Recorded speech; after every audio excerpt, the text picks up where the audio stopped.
Hey everybody, welcome back to Young Black and Opinionated. I'm Christina Royster. Make sure you hit that subscribe button wherever you are watching. And you can also follow the podcast on Instagram and Facebook at the YBO Podcast. And you can follow me, Miss Christy, MISSCHRISDEE, on Instagram, Twitter, and TikTok. All right, so today I am discussing all the shows that I binge watched this year, 2021. When I look back, I realize this is an obsessive amount of TV, and it's not all my fault because I work from home and I realize that I'm just letting these shows kind of play in the background as I work from home most of the time. So my TV is always on and I'm always watching something. But this year, I really took to old TV shows. I really just binge watched a lot of older things. The most recent show I watched on here, if you see me looking down, I'm looking at my notes. The most recent thing I watched on this list was The Flash. That's the most up-to-date show I've been watching. But otherwise this year I really just watched a lot of comfort shows. And if you listen to the podcast or you know me personally, then you know that this year was hard for me. So of course I leaned on some old TV shows for comfort. Kind of those TV shows where you know what's gonna happen. In the end, I watched a lot of competition shows, so you're like, all right, they're gonna compete. There's gonna be a clear winner and loser, and somebody's gonna go home. You can usually get the gist of it without even. I will tell you, most of these shows I didn't even keep my eyeballs on. Again, the only shows on here that I really had to. Actually, well, no, we'll get into it because I would say 3 out of these 5 I had to keep an eye on the TV. Because there's some shows like Criminal Minds, you can just let it run in the background and you get the gist of it. It's honestly almost listening to a podcast. But then there's other shows like Ink Master where I actually want to see the tattoos and I want to see the artwork, so I have to actually look up from what I'm doing and keep my eye on the screen. So anyways, let's get into it. You saw the headline when you clicked on this video, either the headline or the caption or whatever. I totaled 562 episodes of TV. That's how much TV I watched this year. I watched 562 total episodes of different TV shows. Well, this is honestly just the shows that I binge watched. So these are shows where I sat down at the beginning of the year and I was like, okay, I'm finally going to watch this show. I know it has 15 seasons, but I'm just going to chug along and I'm going to watch a little bit at a time, and I'm going to put, these shows were always on my watch list, so I'm finally going to watch it. Well, I will say actually,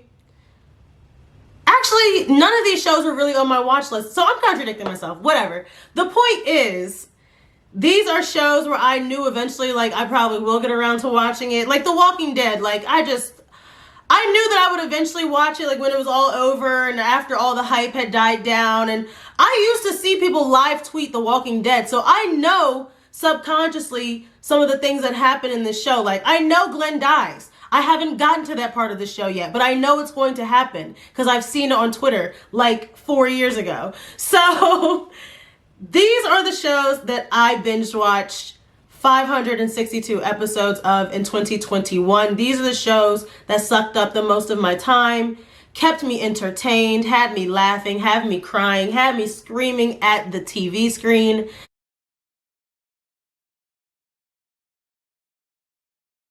I watched 60 episodes of the Wayans Brothers. So that's the old 90s sitcom with Sean and Marlon Wayans, and they play 20-something brothers in New York City. They work at a newsstand. Their dad owns a restaurant at the bottom of the building. And yeah, it's just a fun sitcom. This is one of the shows where you could just play in the background and you get the gist of what's going to happen.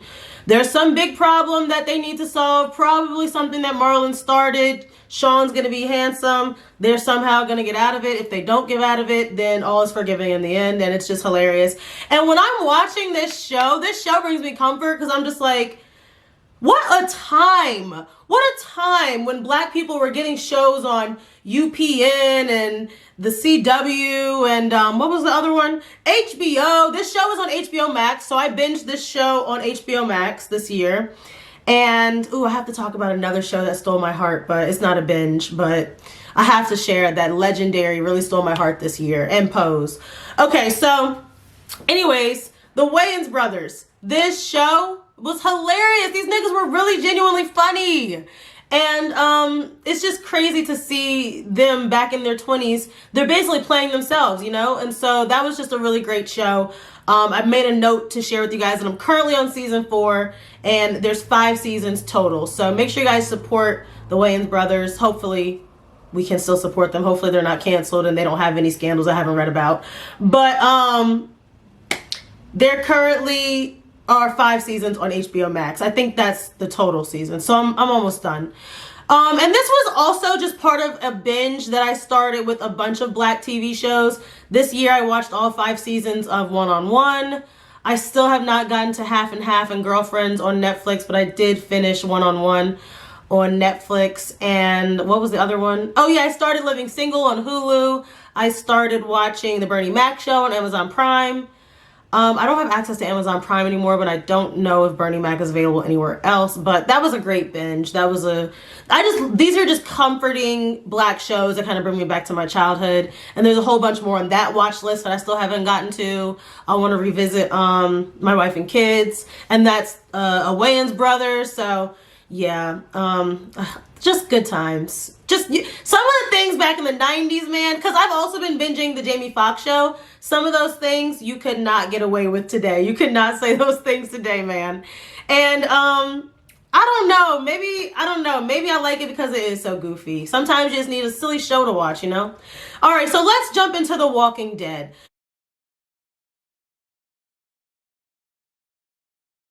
I always knew that I would eventually watch it. You know, I'm a girly girl at times, but I really am into weird horror shit. You guys have seen me on here on YouTube talk about Midnight Mass. Like, I'm into that weird stuff. And so The Walking Dead, I guess I just wanted to start another type of monster type show on Netflix while I waited for Stranger Things. And I knew that it was a lot of seasons. That's one of the reasons I haven't watched Grey's Anatomy yet. I still have never watched Grey's Anatomy because I know that there's like 20 seasons for me to watch. I don't have that kind of time. But apparently I do because I watched 562 episodes of TV shows this year. So clearly I have time. So maybe I'll try that one next year, Grey's Anatomy. We'll see. But The Walking Dead, I was like, all right, it's time to jump into this. And right out the gate, it started to annoy me. And I think that's why it's still taking me a long time to finish this show. I even put in my notes, I've watched up to and including season 4, and now season 5 is next, ... maybe. I don't know if I want to even continue watching The Walking Dead just because it is so slow at times. This is one of the shows where I definitely have to keep my eyes on the screen while I'm watching because I can't tell the different characters. There's too many people to keep up with now. And in the end, you're really watching a show where you realize, damn, they're in a zombie apocalypse. There's probably no getting out of this. Like, you know, in a zombie apocalypse movie, you know, like, okay, either everybody dies or they find a cure or something. The Walking Dead, it's just, you feel like you are in the zombie apocalypse. Like, episode 3 feels like day 100. This shit is long. I mean, don't get it wrong. There are definitely some episodes that captivated me. There are some characters I couldn't stand. I did not like Lori from the beginning. And that other guy, I can't even remember the character's name. There's too many characters. But the action is crazy. I mean, Michonne chopping off heads with a machete. Like that, I do like that. So, I don't know. I've watched 51 episodes so far. We'll see if I continue. But The Walking Dead was a show that I started it with my boyfriend. I said, you want to watch this together? Because we like to watch shows together. We binged Ozark together. We binged Snowfall together. So I was like, do you want to binge The Walking Dead? And Josh watched episode 1 and was like, this is not for me. I'm the one who continued to watch. And now even I'm like, all right, the problem is when I started The Walking Dead, somebody described it to me as like a zombie soap opera. And I was like, this is soapy. This is just, I don't care. But I think I do like a little bit of the drama, and that's probably what makes me stay. But some of it is just so unrealistic. Like, why would you have a baby in a zombie apocalypse? You don't got no formula. You don't got no diapers. You can't do nothing for this child. Whatever. Okay. The other show, the third show that I wanted to share with you guys that I binged this year was Ink Master.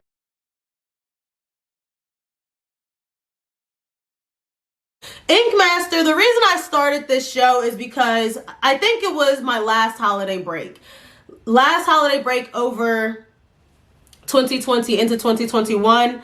I think I started this show January 2021. I was still on break and I was like, oh, I can watch a couple seasons of Ink Master. They only had 2 seasons available on Netflix. And it's kind of one of those shows from my childhood where like I remember it existing on Spike TV, but like I probably didn't watch a lot of Spike TV when I was a preteen.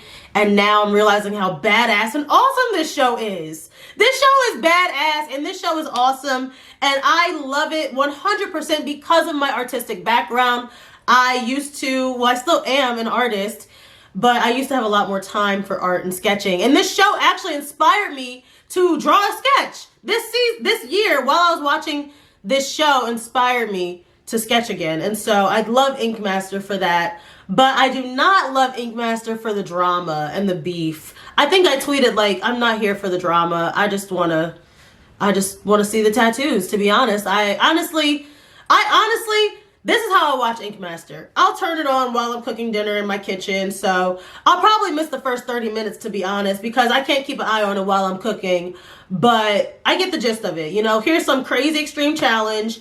These characters, I call them characters because they seem like actors, but they are genuinely competitors in a reality competition show. And these characters, they're easy to remember their names, you know, Clean and AI, and they just have little, you know, tattoo names. Not to not to diminish their work, but I'm just saying like their names on the show are usually funky. One guy's name was Sausage. Like, come on. So when I'm cooking dinner or whatever, I can easily hear about the characters of Ink Master in the background or whatever. I understand what's going on. Oh, today's flash challenge is some crazy, you have to make a sculpture out of popsicles and you have 6 hours. Like, seriously, they be doing that stuff on Ink Master. Actually, they probably would do popsicle sticks on that show. Like, if you've never seen Ink Master and you don't mind seeing people get tattooed, because it doesn't really look that painful to me. It's not a big deal. I mean, I know that tattoos are painful, and I know that I could never sit for the 6-hour pieces of artwork that they do on this show.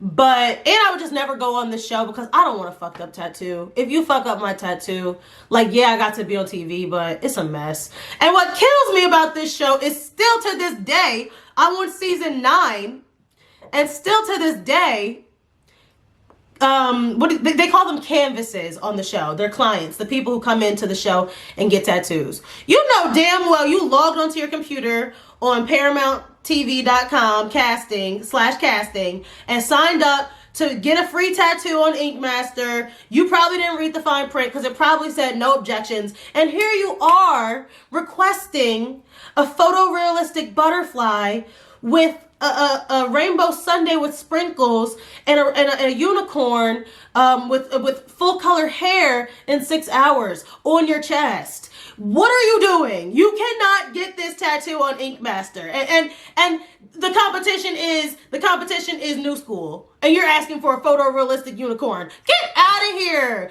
That's why I'm not going on this show, because I would be like, can I just get a little ladybug, like, on my, yeah. Like, this show is not for me. That's why I love watching from the comfort of my couch. And let me just explain something to you. When I started watching this show in January, it looked like one of those 2000s reality shows. Like, they just stuffed everybody in a real New York City loft. Probably, I saw in the background of the TV show, Great Value products. So they was feeding them Walmart brand food, okay? The production value went up and up and up because I'm on season 9 and now they got live tweeting. Tweet your vote at the live finale and just all kinds of stuff. So the show got better and the money went up. But I have to say, so there's 13 seasons in total and I'm already on season 9. I started this show in January 2021. I watched 9 seasons of the show. And I have to say, season 5 was really where I drew the line. I had to take a break. It was probably only for like a couple weeks, but I had to take a break. I binged like 5 seasons. Season 5 got on my last nerve. Jason did not deserve to win Ink Master Season 5. I'm here to tell you today in 2021. I know it happened like 10 years ago, but I'm just going to remind you that he did not deserve to win. He failed tattoo after tattoo the whole competition and then finally did a good one in the finale. I just don't get it. But, and then they did get a little crazy with the themes, and now they're doing a whole lot with the seasons. As far as I'm watching, I'm on season 9. Season 5 was rivals. They had people who hate each other come tattoo and see who's the best. Okay. And that's what I meant by the drama and the beef. The drama and the beef, obviously, that season was times 10. It's a reality show. Spike TV told you to put on a show, and you're under a lot of pressure. It is a competition show. They got y'all doing 2 6-hour tattoos back to back with a piss break in between, and y'all stuffed in a loft, and y'all don't get to sleep, but you're competing for the title of Ink Master and $100,000. And in some seasons, a Dodge. So, you will get a car out of it, but you will be stressed, tattooing, and having low self-esteem. But take your pick. You will get Twitter famous. So, anyways, that season was just too much drama and beef. And I was just like, as a fan, I'm just here for the art. I genuinely want to see artists tattoo. I don't want to see all this drama. Like, this is not the real world. I don't care about this. But season 6 was Masters versus Apprentices. So, you know, in tattooing, it's not like you really get a degree or go to school. You train under apprentice, and this person, you know, teaches you the skills. And so they had their masters versus their apprentices. Season 7, they had revenge. So the veterans were coming back from season 1. I lost the title in season 1, and I'm back to get revenge, whatever. Season 8, they had Team Peck versus Team Nunez. And let me just talk about the judges for a second. Oliver Peck, Chris Nunez, and Dave Navarro. Dave Navarro having a tragedy of his own that I didn't know about until I watched this show and started looking into the judges. And Dave Navarro's mother was murdered when he was a teen. And so he was sure that if he were home that day, he would have been murdered as well. So that's a crazy twist. Something I learned while watching this show. But the judges, I love them. I think Oliver's my favorite. In the season I'm watching right now, Oliver had a health scare and he's back on the show like nothing happened. And I'm like, okay, these are some badass tattoo artists and I love this show. And finally, yeah, season 9 right now I'm watching Shop Wars. So it's pairs. This season they have husband and wife tattooing. They have siblings tattooing. So all kinds of things. And I love this show. Ink Master really got me through 2021. So thank you. Thank you, Dave Navarro, especially. Because Dave... y'all know that I want to be a TV host, so I'm watching Dave, and Dave's like, artist, you have 6 hours to complete your tattoo. And I'm like, I love Dave, but I could be doing what Dave is doing. Shoot, let me get up there. I'll be like, now look, today is pinup day. We don't want to see no pinup tattoos with the lopsided titties and the cottage cheese ass. We want a beautiful face. You better beat her face. And you have 6 hours. Your time starts now. Okay, and another show that a competition show that I've been binging, but I didn't mention it on this list because I started like in the middle of season 12 or whatever. It was Face Off. Love that show as well. A lot of great artistry. It's a special effects show. Just awesome show. And that's on Peacock. Okay, we're almost done, guys. I know this is a long video for me, but I just have to share. I just have to share all the TV that I watch because maybe you guys care. Or maybe you don't. Maybe you're just looking for some entertainment. And maybe you'll actually take one of my recommendations. We'll see. And my light is changing. You know, the sun is coming through the window. Okay. So, we got The Flash. This show, I fell in love with. Scratch that. I love The Flash more than Ink Master. I love this show. And the funny part is I complain that The Walking Dead is too soapy. The Flash on CW, come on now. You know those CW shows have to be as dramatic as possible with the melodramatic teen dramas. The Flash, it starts when they're like in their 20s. And now they're about my age, 26, 27 in the show. And, well, you know the actors are older, but it's just heartwarming. It's just...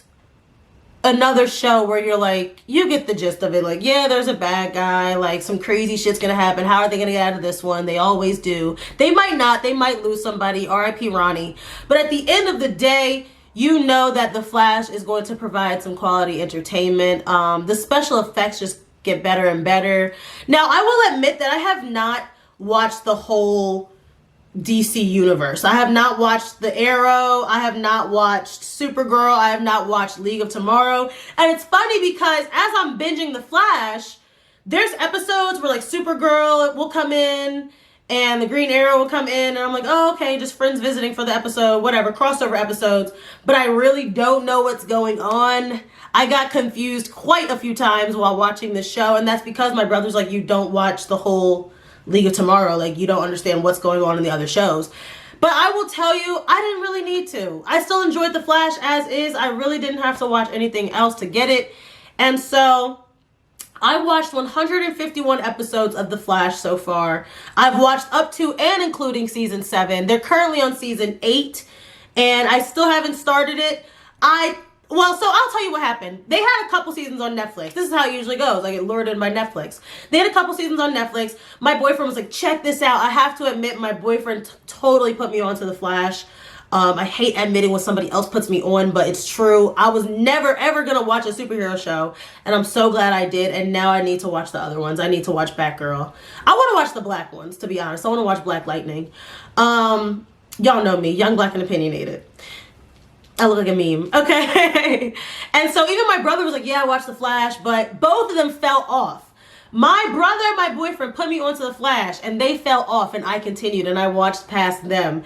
And I just love it. It's a good family show. It's got the black guy from Law and Order. He plays a dad. Come on now.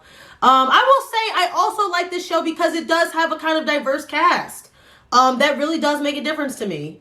I want to see myself, and I definitely can see myself in Barry and Iris. They're just such a cute TV couple. But I was rooting for them the whole show, all the scenes I was watching, and then I finally missed their wedding episode because it was one of those crossover episodes that they aired on like another show, and I didn't watch it. So I need to go back and watch that. I'm sure it's a tearjerker. And that show just has me questioning life sometimes. I'm like, girl, this is a superhero show. But I'm like, would you really be willing to date a superhero? Like, he gotta go on the fly at all times. He's never here. You can barely have a regular date night. Y'all got married, but love, I don't know. Is love enough, Iris? You know you would like your man home. We'll see. We will see. But The Flash, that was just a fan favorite this year. And the fan being me and only me. I watched 151 episodes. And finally, this show captivated me probably more than any of the others. Oh, The Flash was another show where I really had to pay attention while watching. I could not really look off. I would definitely miss something. And when you think about the villains in The Flash, I'm trying to think who was the worst. The lady in the mirror was fucking annoying. Oof, she was annoying. I didn't know how they was gonna get out of that one because Iris was stuck. And sorry if I'm giving away any spoilers, but that was a great show. Okay, Criminal Minds though, speaking of villains. Criminal Minds is another show where I always knew like maybe I'll watch it one day because I'm a Law and Order fan. I'm a Law and Order SVU fan to be specific. And so that's another show where I was like, oh, it's kind of like Law and Order, like Criminal Minds, NCIS, CSI, all those shows I have yet to watch. And my boyfriend was like, oh, you've never seen Criminal Minds? I love Criminal Minds. Another one that Josh put me onto. So Criminal Minds, he was like, yeah, just watch it. No, this is what happened. At first he was like giving me specific episodes to watch. Like, oh, this is a crazy episode. Watch this one. So I watched like random episodes in like in season 3 or whatever. First of all, y'all, this show has 15 seasons. So I knew I was in it for the long haul. I was like, I'll just watch it like I watch Law and Order. Just put it on the background. And that's exactly what has been done for now 8 seasons. I've watched 8 seasons of Criminal Minds in 2021. And that's 182 episodes I'm up to. And this show is essentially about the BAU, the Behavioral Analysis Unit of the FBI, and how they profile people. And y'all know I'm all into the serial killer true crime shit. The cases that they work on, they're probably based on real cases, to be honest. It probably is. You know how Law and Order be like, not based on a true story. that we know of. But realistically, I mean, and to talk about 2021, remember how that whole Jussie Smollett thing happened? Now he's going through a trial. They had a whole Law & Order episode about that, but not based on real life. So, Criminal Minds, I'm watching this show every night and I'm just like, this shit could really be happening out here. Niggas skinning people and burning people and chopping off toes. Crazy stuff. Why do I watch it? I don't know, but it is so entertaining. And I have definitely grown close to the characters the same way you would Olivia Benson or Elliot Stabler on Law & Order. Like, they have their own cult following. And it's so funny to binge a show that aired like 10 years ago. Because now I want to tweet about it and talk about it. But everybody's already seen it. Everybody's already talked about it. So you can find, sometimes I find myself in Reddit groups like, what did you guys think of this episode? Like, just looking at old posts because it's so awesome to binge an old show. And like, you can look ahead if you want to, like what's going to happen. Like, I did look up several times like, whoa, wait, what happened to Emily? Turns out Emily faked her own death. Crazy stuff, just crazy. So Criminal Minds, if you're into that, definitely check it out. I can't believe that I binged 562 episodes of TV shows this year. Thank you guys for watching this video. Thank you for listening. Thank you for supporting the podcast in 2021. This is going to be posted around New Year's Eve. So I hope you guys have a happy new year. Let's bring in 2022 strong. And you guys can subscribe to the podcast wherever you listen to podcasts, Apple, Spotify, Google. And you can follow the podcast on Instagram and Facebook at the YBO Podcast. And you can follow me, Miss Chris D, MISSCHRISDEE. Bye.